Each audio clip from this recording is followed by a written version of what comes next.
kids, it's Miss Theresa and I'm going to do the passport message today. I hope everybody's doing great. Today's lesson is in Luke chapter 5, 1 through 11, and it's the story about being a fishers of men. So of course I have a snack with me. Ta-da! Goldfish.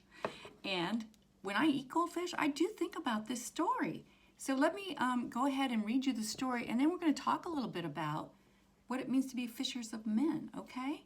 So the story again is in Luke, the third gospel in the New Testament, and it's in chapter 5, and I'm going to read verses 1 through 11.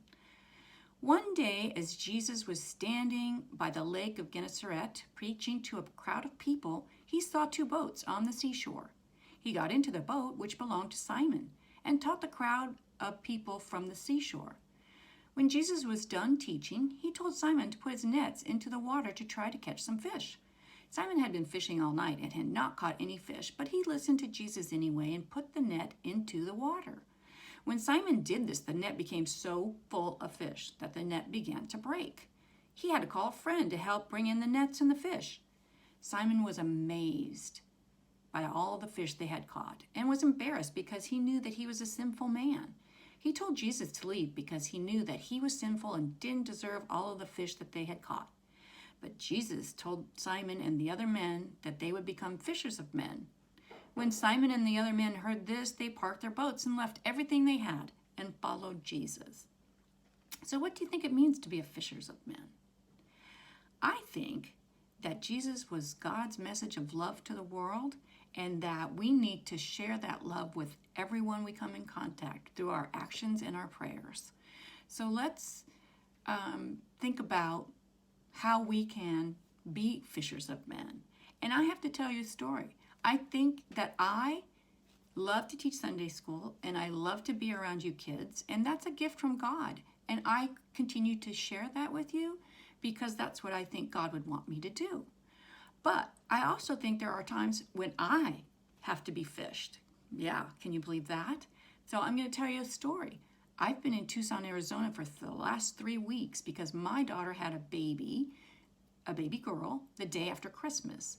So I went out to help her learn a whole new normal, right? Because there's a baby now, and there's a 3-year-old sister, and there's a 5-year-old brother. And you know, we're still all locked up in the house together. So, you know, we were just trying to set a whole new normal for that family. And you know what it didn't include? It didn't include turning on the church on Sundays for me because we were so busy with the newborn baby. But then I got home and there was an email from Miss Jenny, and she said, I need some help for the passport messages, and I'd like you to do this one on being the fishers of men. And do you know what? It occurred to me. I said, wow, Miss Jenny just fished me back to God, which is something I needed. So I think in our lives, we can think about being the fisherman, but also listening and understanding that there are times where we are going to be fished, you know, by your parents, by your Sunday school teacher, by your teachers. There's a lot of people in this world that want to show love to everybody, and I think we just have to sometimes think about either being the fisherman or being the fish. So let's say a little prayer, and then we're going to go and have a great week. Okay, so let's bow our heads and fold our hands.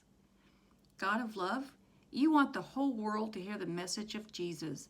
Give us the strength and courage to speak up for you and spread the good news through our words and actions. Through you and Jesus, we ask this in your name. Amen. Bye.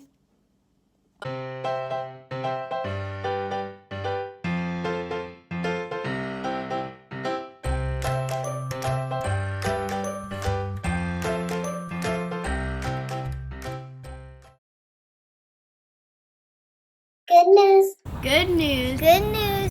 Good news. Of great joy. Of great joy. With great joy. Of great joy.